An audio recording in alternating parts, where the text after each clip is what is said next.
What's going on, man? We here again for another episode of Soul Purpose Farms. I'm Aaron. I'm I'm Quinn. big. I said at the same time. Well, what's been going on with y'all? I know you was popping it up with. What's up with you? Man, look, man, been working. Okay. People want to know what you've been working on, man. They want to know what you got up your sleeve, man. Man, they just me. They want to know who got up, man. Y'all working too, man. Been doing a lot of good things, man. Last week we attended Manners Regional Cluster. I got a chance to meet with a lot of different people and managers within our region and in Region 2 and Region 3. So that was real good. Got to network, talk to people in the industry, talk to people in our field, mix and mingle with people at different schools and stuff like that. So that was cool. Okay. What cluster? You know, Shoot, man. Same thing. I was at the conference this past weekend. It was a pleasure to meet some of the students within your chapter. Just trying to bridge the gap between some of the 1890s and the 1862 land grant schools as far as collaboration, what collaboration looks like on a greater scale and on a micro scale between the departments. Because I know situations like what we have going on as far as like 1890 schools that are reestablishing themselves within the ag space or the 1890, having a stronger 1890 presence. I know we need a lot more guidance and mentorship. Me and Vic was having a conversation yesterday about far as just looking at progression where we came from and recognizing like most of the opportunities that we get when we were in South Carolina were external. I know, speaking of my experiences, on different farms, visits, youth development, agricultural camps. I know Vic, she got out the wazoo opportunities as far as external opportunities with outside the parameters of the school. So, man, I really commend and want to take my hat off to you for what you got going on, Quez, and seize them opportunities because those opportunities weren't presented to us, but at the same time they presented to you. New levels equal new devils, but at the same time, being grateful for the opportunity that's placed above you and in front of you. So, man, I want to just say thank you, man, for keep on pushing forward, man.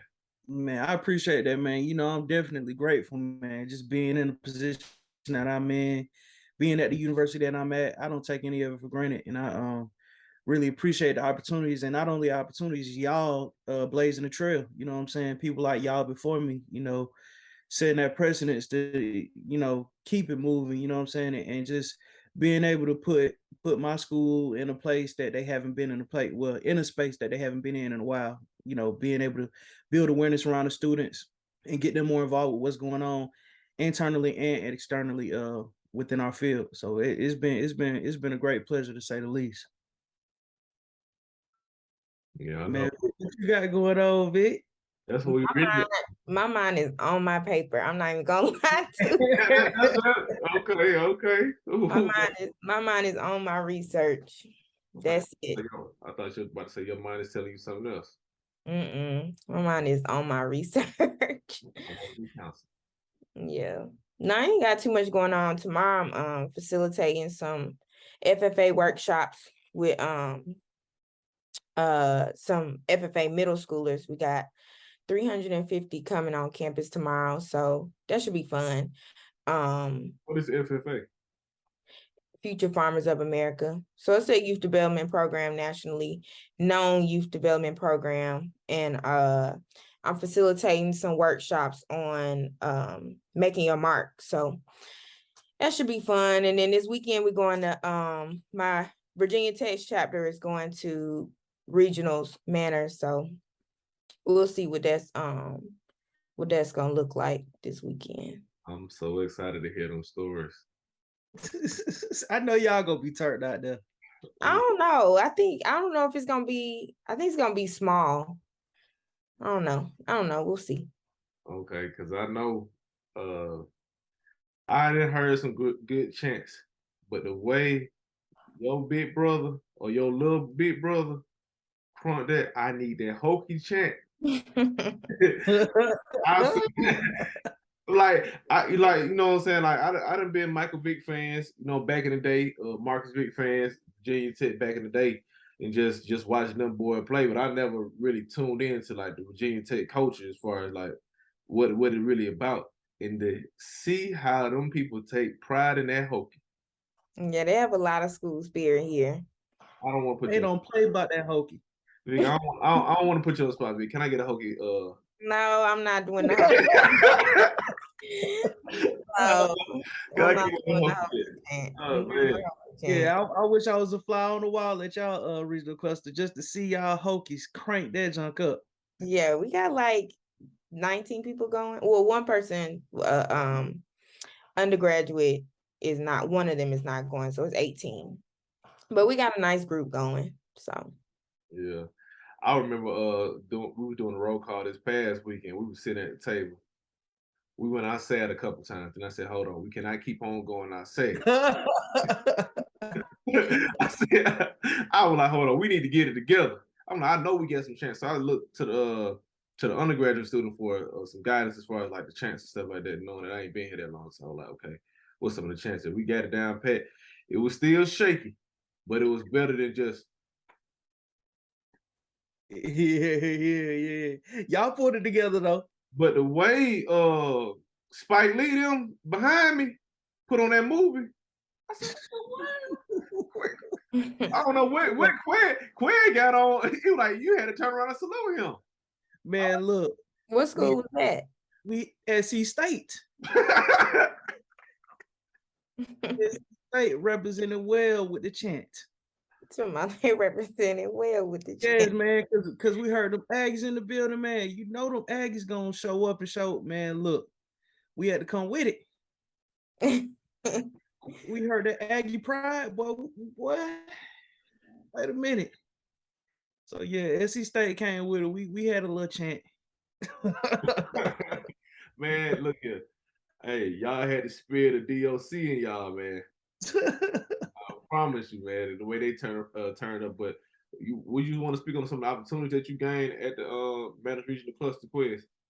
Oh yeah, man. I had an opportunity to compete against other students at other universities in our region in an elevator pitch contest. So that was cool. Got a lot of good feedback from the panelists and everything like that. They also had other contests going on, like impromptu speech contests and interview contests, but because I was in that contest, I wasn't able to do those. But I also got 3 job offers while I was out there. Met with a lot of different people from different graduate schools and set up tours and everything like that to go check out their campuses and talk to their graduate advisors about graduate school and the possibilities of attending their university. So that was cool. Got a lot of good information on that. And not only that, just linking up with y'all chapter, linking up with A&T's chapter and all the other chapters in Region 2 and Region 3, and just seeing, what the students have going on at their universities and being able to network with those students and see what opportunities they have in they at their universities and how we could collab. Man, it was great. That was big, not only for me but for the students at my university, because like you said, coming from state, we don't really get that same exposure internally. So being able to meet with other students externally was real big for our chapter. Go ahead, Vic. You gonna say something? Mm-mm. No, I was saying like, man, it was just a pleasure just even being right there, seeing you work in and out of the rooms, because the same way that going to my first conference, the way Vic guided me, in a way that we shoot like, Aaron, this what we gonna do, and we end up getting the game plan and we executed it. I'm talking about like we executed so hard we almost burnt out. Am I lying, Vic? Like we went so hard. Vic worked her move one way, I worked my move another way, and we were just making sure we was maximizing the opportunity, because even though, like y'all said, it was only 4 y'all, man, that year was just uno and dos. And when I tell you we went crazy, this, like we didn't say it on a couple episodes, that was the reason why we here. Cause we seen young people, you know what I'm saying, kind of, you know what I'm saying, who we can relate to doing it. We were like, oh yeah, it's over with now. Like we had to go through some trial and error, but it was like that experience as far as Vic guided me and saying, Aaron, look, this what it is, this what it ain't. Do this, do this. Oh, I want to introduce you to such and such, such and such. And it just opened my mind up and say, okay, I can do it.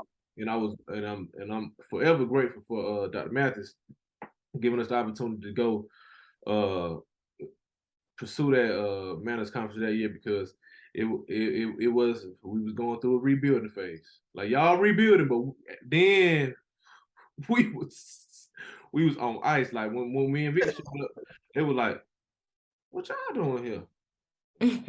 or where everybody else at? I said, "It's just me and her."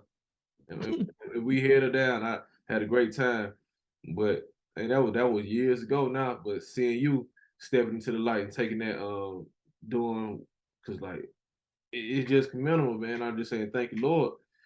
You a president. You an ambassador now, right? We working on that. We working on it. It ain't official, but yeah. Yeah, it said you got that Manners ambassador. So I look forward to branding for Manners on the state and national level. Looking forward to that. Just getting more involved with Manners. Y'all OGs and Manners, you know what I'm saying? I've been a member of Manners for 3 years now, but you know, I'm just trying to get out there, you know, just put myself out there. And not only that, just put the students out there, because like how Aaron was saying, man, look, some of them students were so turned coming back to state. Like, oh man, I gotta go to nationals. I gotta go to nationals. Like, I gotta tighten up. I gotta get me some business cards. I gotta get my resume together. You know what I mean? And even the other students, like just talking to the other students about our experience today, them seeing me with my Manners shirt on, being like, man, how you get a shirt? Like, man, I'm trying to get me a Manners shirt, man. When we having a real meeting, man, like they really trying to get involved with it. So man, I'm liking what's going on at state right now. Yeah. I think that's the good part about Manners too. And I was talking about this with some of my friends who grew up in FFA and was in FFA, but also taught ag education on a K through 12 level and ran FFA programs. And when you come across people, I'm learning now, when you come across people who've been in organizations like Manners and FFA and stuff like that, you know off top who was very instrumental or who was very involved in it. I think me and Aaron was talking about it too as it relates to Manners, but it's funny because my friend who I team teach with, the first day of class, we have like 5 FFA kids in our class that were in FFA, and now they're doing FFA on collegiate level. And after class, they came up to him and was like, "Were you in FFA?" And he didn't have anything on that was FFA, nothing, no nail, nothing. And they were like, we were just sitting in class and we was like, oh, we feel like we're being facilitated too, because that's what they call it. They do a lot of leadership development with their students, and they were like, we felt like we was being facilitated too. So we thought to come up and ask, and he was in FFA. But I say that to say, when I think it's a certain level of pride that people have, and like your students that went to Manners now have this appreciation for Manners, but also they feel a part of the organization. Now they want to come back to nationals. Yeah. And it's funny seeing how organizations can have that impact on people. And like, you can know off top if somebody was very instrumental, very active in an organization based on how they kind of move, how they kind of navigate. Because that was crazy. That whole thing, I was like, how in the world do they know he was part of FFA? He like 8 years, 9, 10 years removed from the program. You know what I'm saying? And these sophomores in college, just based off the culture of the organization, knew that he was part of that organization at one point in time, based off how he facilitated that part of this, the lesson. So that was cool. But also with our Manners chapter, with us having, when we went to nationals, we had like 10 to 12 students that went, and now we have 19. And so those students are on the e-board, the ones that went to nationals. And I can count on one hand, probably me and Jeff, that had gone to, any Manners conference before. But now all of those students that went with us their first time at nationals, they, on the e-board, very active. And now we taking a group of 19, and it's like, hopefully we see that transformation in them too, like what you saw in the state students, that they are, hungry and ready to go to nationals too, to really be a part of the organization. So I find that cool, you know what I'm saying, that organization can have an impact on people. Oh yeah, yeah. And that's one of the things that I found most rewarding, because I didn't even know that the students took some of the stuff that they took from it. Mm-hmm. For instance, one of the girls was talking about today, she was talking about how we had the pinning ceremony, and how they, how they made you feel like family and all of that type of stuff. And she was explaining like, yeah, it was just a big family, and we had a penning ceremony, and they swore us in, and they gave us pins, and they let us know like if we need anything, we can come to them. And they just felt welcome, because it wasn't a thing of, oh, okay, you go to that school, you go to that school, we rivals, or this or that or this or that. Like most people were open arms and willing to help you with whatever you needed, whether it be advice going into academia, advice going into the industry, advice going into internships, research, whatever the case may have been. It was somebody around the corner with an open arm, like, what you need, or how can we help you, how can we assist you, how can we serve you. So that was big for the students at State. I remember going to because the first conference I went to was sophomore year. It was regionals.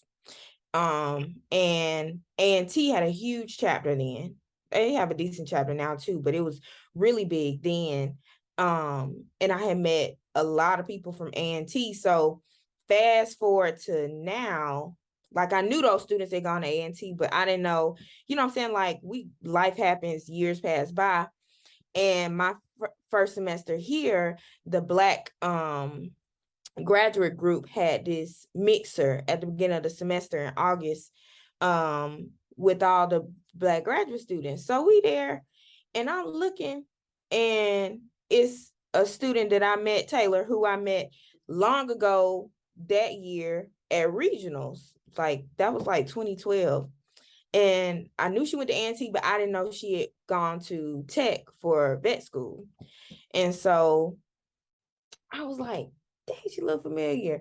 And then we could reconnect. I'm like, that's doggone 10 years, you know what I'm saying? 10 years later, I'm like, I met, and we took pictures of, and of course she knew me. We kept in touch and, throughout the years, but I hadn't seen Taylor since 2012. So it was crazy. I had met her at a manners conference and we could reconnect. And by that time, like she's dissertating right now. So what she's writing.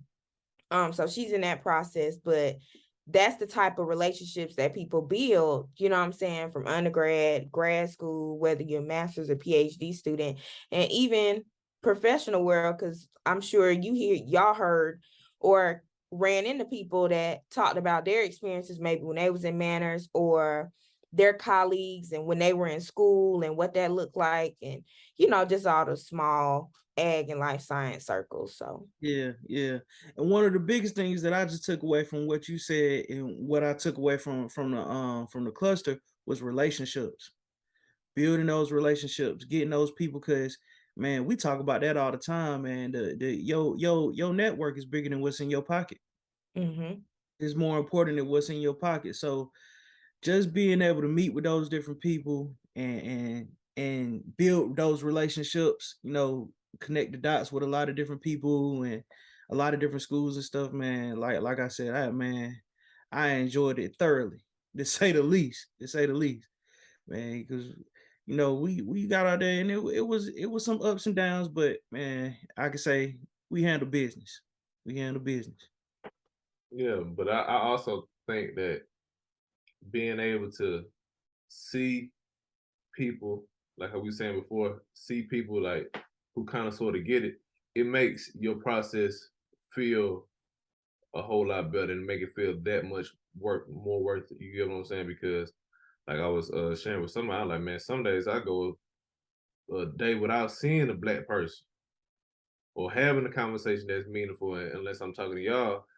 And that really take a toll on you. And I'm not realizing how much has taken a toll on me until, what I'm saying, this past weekend. I'm like, dang, feels so good just to have a regular conversation where I ain't got to go code switch back and forth all Hmm. throughout the whole entire day. Or it's not even really, I don't really code switch. I got to stay in one form all day, where I really can't all the way be myself. I'm always going to be myself, but I can't all the way be myself because some of the references that some people make within the system that I'm in, I cannot relate to. Hmm. So once once like this past weekend when I'm around like-minded individuals, I'm like, okay, I don't gotta second guess myself, or I don't really gotta culture shift between the two. I can just really be who I am and who my mom raised me to be. Yeah. And that's such a good feeling because it just gave me, it just put a battery in my back. Okay, you can do it. Keep on pushing forward and always remember who you are, because I want to get to a point where I'm being myself in every environment. Not saying that I'm faking the funk, but I realize the system that I'm in right now doesn't quite allow me to run the offense and the defense the way I needed to be run for me to be successful, to bring out the most valuable outcomes. Yeah. Because Yeah. because the spaces that we in, these people, the majority, they get to be themselves. That's who they are. When they go home, when they go in these workplaces, that's who they are. But manners give you that space to recognize, hey man, hey, I like the shoes, I like the hat, whatever, whatever. What do you do? Oh, you watching the game? Oh, I'm watching the game. Things like that. That you don't really realize how much that means until you don't have it. Yeah, that's real. And I was brought that was brought to my attention talking to some students from Clemson Managed Chapter. They talked a lot about, I talked to them a lot about what's going on at our university, and they talked a lot about what's going on at their university. And like on the flip end, like how you were just saying, not being able to see people that look like you and talk to people that talk like you and stuff like that and having to adjust.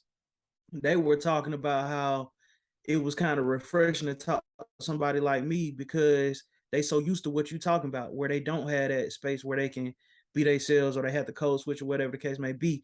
But they also realize, like for instance, one girl was telling me, I never realized this, but talking to you, I kind of realized like we take a lot of things for granted. You know what I'm saying? Because they had resources and stuff like that, and then they kind of get caught up on what you were just talking about, where they not seeing people that look like them. So it's a thing like, okay, well, we got the resources, but man, it is what it is, man. I ain't seeing nobody that look like me, or talk like me. I'm burnt out. You know what I'm saying? Whereas on our end, we got the culture, but we don't have all the resources necessary. So a lot of students don't even realize, like, okay, well, we don't have this or that because they kind of like in their own little box. So being able to talk to people that look like you that are dealing with different things and being able to talk to them, it was real good for the students. And like I can't say enough, man, how much of a good time we had and the connections we made going to cluster this past weekend. It was big. It was big. Yeah, so but I ain't gonna hold y'all no longer, but I also want to say a special shout out to Big Chris. Hey Ricky, Shout out to Big Chris, man. Big Chris, man, we got to get you something sent your way for you and your manager John Lee. Yeah, John Lee gets something. Ricky, you getting some too. Yeah, Ricky can get something too. We got to see y'all because if you do want to call him a celebrity, well, he a celebrity in our eyes. Me and Quay have been following him for a couple years. First celebrity that ever followed the page, Big Chris. Shout out to you. Shout out to good brother John Lee. Shout out to my manager, John Lee. Hey, if you because like on some of the hardest days me and Quiz had, man, we'll put on Big Chris and end up start cracking up, man. I wish I could hit a split like how Chris be hitting at Ricky shows. Boy. And if you ever in Dallas, Texas, or if you ever in Birmingham, Alabama, you got to check out Big Chris. And if you follow him at Big Chris 205, and we gonna make sure we get something to you and your manager and Ricky, and we gonna tune out on that. See y'all next week.